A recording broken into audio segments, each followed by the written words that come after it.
બ્રાહ્મણ પરંપરામાં, સાધુ પરંપરામાં, સંતોની પરંપરામાં એક પરંપરા એવી છે જેને હું ને તમે જનેઉ કહી છીએ. જનેઉ જનેઉ જ્યારે આપણે દુકાનેથી લાવીએ ને ત્યારે એનામાં ગૂંચ ઘણી બધી હોય, પણ એ તો સાધુનો દીકરો હોય, બ્રાહ્મણનો દીકરો હોય ને, એ એક છેડો પકડીને સીધી જનોઈને ખોલી નાખે. ટચલી આંગળી અને અંગૂઠાની અંદર ધારણ કરી ગાયત્રી મંત્ર બોલી અને જનેઉ ધારણ કરે. આનો અર્થ અમને ગુરુજી શીખવાડતા કે જનેયની ગૂંચ જે ઉકેલી શકે એ દુનિયાની બધી ગૂંચને ઉકેલી શકે. અને ક્યારેક જોજો, એ અમારી 6 તારની જનોઈ, ક્યારેક એક દોરો એવો ગૂંચે ચડી જાય કે નીકળવાનું નામ જ ન લે, ગાંઠ વળી જાય, ગાંઠ. અને એક દોરો કોણ ખ્યાલ છે? આપણા પરિવાર એ 6 તાતણાનો દોરો છે. એમાં એક દોરો તો ગૂંચવાળો હોય જ, એની ગાંઠ જ વાળે. એ ઘરના વડીલને કોઈને ખોલવી પડે, અને જો ન ખોલે તો ગુરુની પાસે આશ્રય લેવો.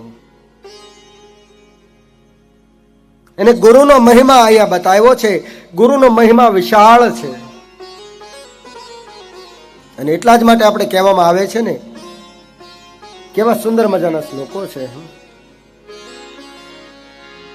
ગુરુર બ્રહ્મા ગુરુર્વિષ્ણુ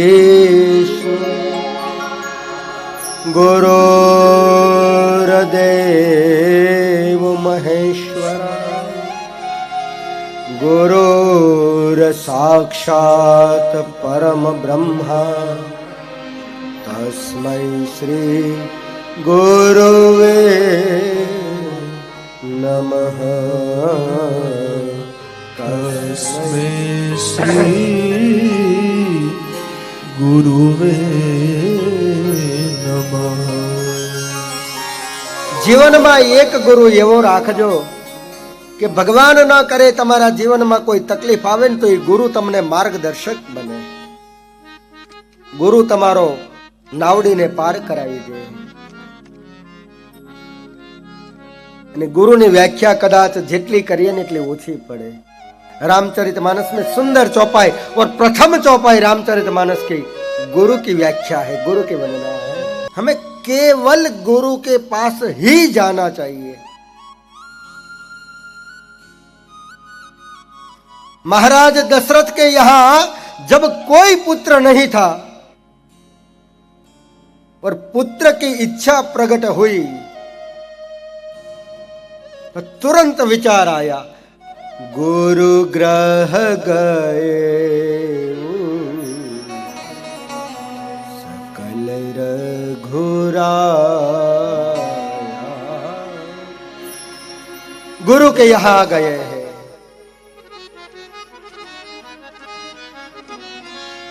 और गुरुदेव के पास जाकर बोले कि हे भगवान, आप ही की कृपा से मेरे पास सब कुछ है, केवल पुत्र नहीं है. तुरंत गुरु ने कहा, एक काम कर, पुत्र कामेष्टि यज्ञ का आयोजन कर. मैं स्वयं महाराज श्रृंगी को लेकर आता हूं और तेरा पुत्र कामेष्टि यज्ञ समापन करवाता हूं. पुत्र कामेष्टि यज्ञ हुआ. अग्नि नारायण के बीच में हाथ में सुवर्ण चरु, सुवर्ण कलश लेकर अग्नि नारायण प्रकट हुए. और महाराज दशरथ के यहां एक नहीं 4 पुत्र हुए.